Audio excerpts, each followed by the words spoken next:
Well, I am speaking with the former PRCA Rookie of the Year, and recently won 2 rounds in Vegas at the NFR, Tilden Hooper.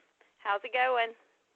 Oh man, it's going great. How about yourself? Oh, going good. Are you pumped up? You ready to head to the spaceship in North Texas? Yeah, heck, I'm real excited.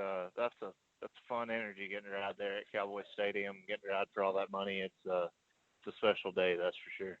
No kidding. There is like my first time to do reporting and interviews was like 2 years ago, and talk about butterflies. And I'm not even a contestant. I'm just over there, interviewing y'all, and I was scared to death. That's an understatement. Yeah, no, it's cool. It's something else walking in there and seeing how it's so big it is overwhelming. and getting to compete down there. It's cool. So as a bareback rider, it's the most physical, demanding event. Being a trainer and being in fitness as myself, what's your fitness routine like? Like, what do you do to keep in shape? It's something that kind of varies depending on how much or how little I'm riding. Because the bareback riding's pretty rough on you. So I mean, like this week I've been in San Antonio all last week riding, got on 6 there, and so haven't done much for the last 2 days other than just kind of functional movement type stuff, just stretching some different parts of my body, rehabbing. I do a lot of stuff with a complex machine, like muscle stimulation, get blood pumping through there.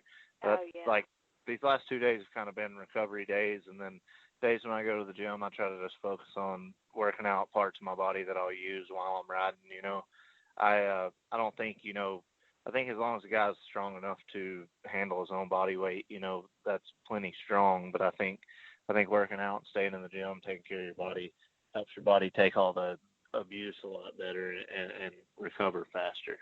I'm not putting a bunch of crap in my body too, so it's not like I'm rushing on a bunch of weight right now, So I think the diet end of it is very, very helpful. That's something, like I said, I just kind of got into really even before the NFR, and my wife is getting her certification in fitness nutrition and stuff. So that's great. A lot of cool stuff learned through that. And anyway, it's been a huge help.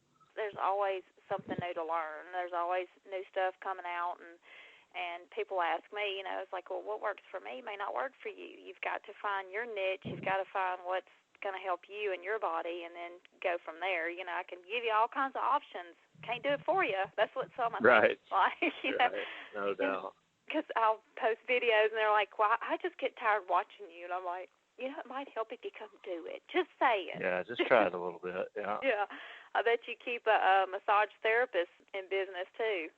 Honestly, I wish I did, but really? I don't as much as I should. I work with a chiropractor that works with the Justin Sports Medicine team, and I've worked with Sean. His name's Sean Scott. I've worked with him for I don't know, almost 6-8 years now, and he's kind of my go-to guy as far as keeping my body in line and straight and feeling good. So and a chiropractor that definitely helps. Yes, and that's not one you just want to go from different ones. I've had the same one for about the same amount of time, and he knows how much I work out and what I put my body through. So he's like, you need to do this, and let's hit this, So that's not, it's kind of like a hairdresser. You don't switch up a whole bunch. Yeah, definitely not. I'm super lucky to have Sean in my life, and he's helped me a lot along the way. That's for sure. Well, traveling up and down the road on the rodeo lifestyle, who hauls with you? I've traveled my entire career with Casey Field, and we started traveling. Well, I guess I traveled my rookie year with Justin McDaniel in 2007, and then in 2008 I started traveling with Casey. And at the time we traveled with Jesse Davis and a guy named Jared Slagle. We all rodeoed together for a few years, and then me and Casey and Jesse kind of continued to rodeo together with another guy named Joe Gunderson that's from South Dakota, made the finals. After that, it's pretty well just been me and Casey until the last couple of years, and then we've had Mason Clements with us for the last 2 years. He's a little bit younger than me and Casey, so it's kind of nice having some young blood in there with us. Yeah. But he's made it fun. I think a lot of your success is determined by who you surround yourself with, and I've been very fortunate my whole career to be surrounded by guys that were, that rode as good or better than me most all the time, and it's really made me push myself to better my game, and I definitely accredit a lot of my success to just the guys that I've traveled with, and especially, traveling with Casey for my entire career has been a big blessing too, just to have that same person that you travel with the whole time. That's something a lot of guys don't get or whatever. And it's been fun and a huge blessing. Well, you become family too, and you share more than just the rodeo lifestyle. You share, your life outside of that too, because he's going to know everything you're dealing with. You're going to know everything he's dealing with, and you form a bond, and it's kind of hard. Yeah, there's definitely a special bond formed there that, like you said, you become family, you become brothers, whatever, however you want to say it. But it's fun. It's rodeo. That's a big part of rodeo is a lot of the friendships and people you meet along the way. And I know the years that I've been hurt and had to sit out for a year here or there, I know the first thing you start missing are all your buddies that you're not getting to see. And so I know that those friendships and stuff you make along the way, they're super important. Rodeo is, everybody says your rodeo family, and that's so true. And people that aren't in it don't really get it, I guess, Yeah, no, it's a special environment. It's cool, all the people you meet along the way.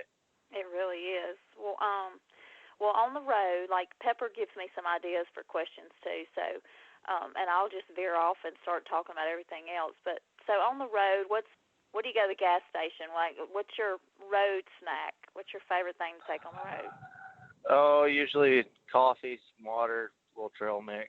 I don't go too crazy in the gas stations anymore, but I don't know if I'm gonna get some candy or something. I usually get some peanut butter M&Ms or Milky Way, something like that. Yeah, peanut butter crackers. That's you don't want to go too heavy because you don't know how long you're going to be in there. Yeah, no doubt. But yeah, usually coffee and water, whatever kind of little snack I can get away with. When you laid up on the road, what do y'all like streaming on TV? What's some of your favorite shows? I bet it's Housewives, ain't it? I bet it's Dallas Housewives. No Housewives. It just depends. Like last year, we were into Yellowstone, and we watched that whole season, and we get into different stuff. But just whatever's good on TV, whatever kind of new series is going on. Well, I like to watch a lot of movies more so than TV series and stuff.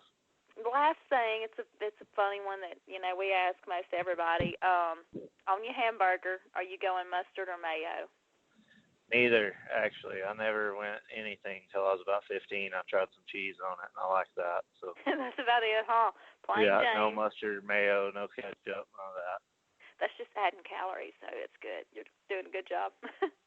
Well, is there any sponsors you want to throw out there to help you get down the road? Yeah, heck, I'm super fortunate. I've got partnered up with some really great sponsors with Crown Royal and Hat, Western Hauler, truck customization company. Anyway, they've helped me out a lot, keep me going up and down the road. It's, those are more friendships you make through the deal, and those friendships, they want to help you out and help you get up and down the road, and it definitely helps. And it does, and it's not always what you're winning or whatever, where you're going. Like you said, it's a friendship. It's, you're putting your trust in them, they're putting their trust in you. Is just to have that another kind of bond in a sense, I guess you could say. Yeah, absolutely. You do sometimes rely on each other, but it's an American Hat. That's over at the Best Hat Store. That's some pretty good guys over there. No, yeah, that's a good group of guys there. That's always I enjoy going in there and seeing Danny and those guys and getting my hat shaped. They're a fun group of guys there at American Hat. Well, man, I appreciate it, and I hope I didn't keep you away from anything too long tonight. Thanks for... No, you didn't at all, and we were actually bucking horses here in Weatherford for Rocker Steiner, a younger guy that's been getting on him and another kid, Coy Bull. Cool. Well, I appreciate it. Have a good night. Thank you, buddy. You too.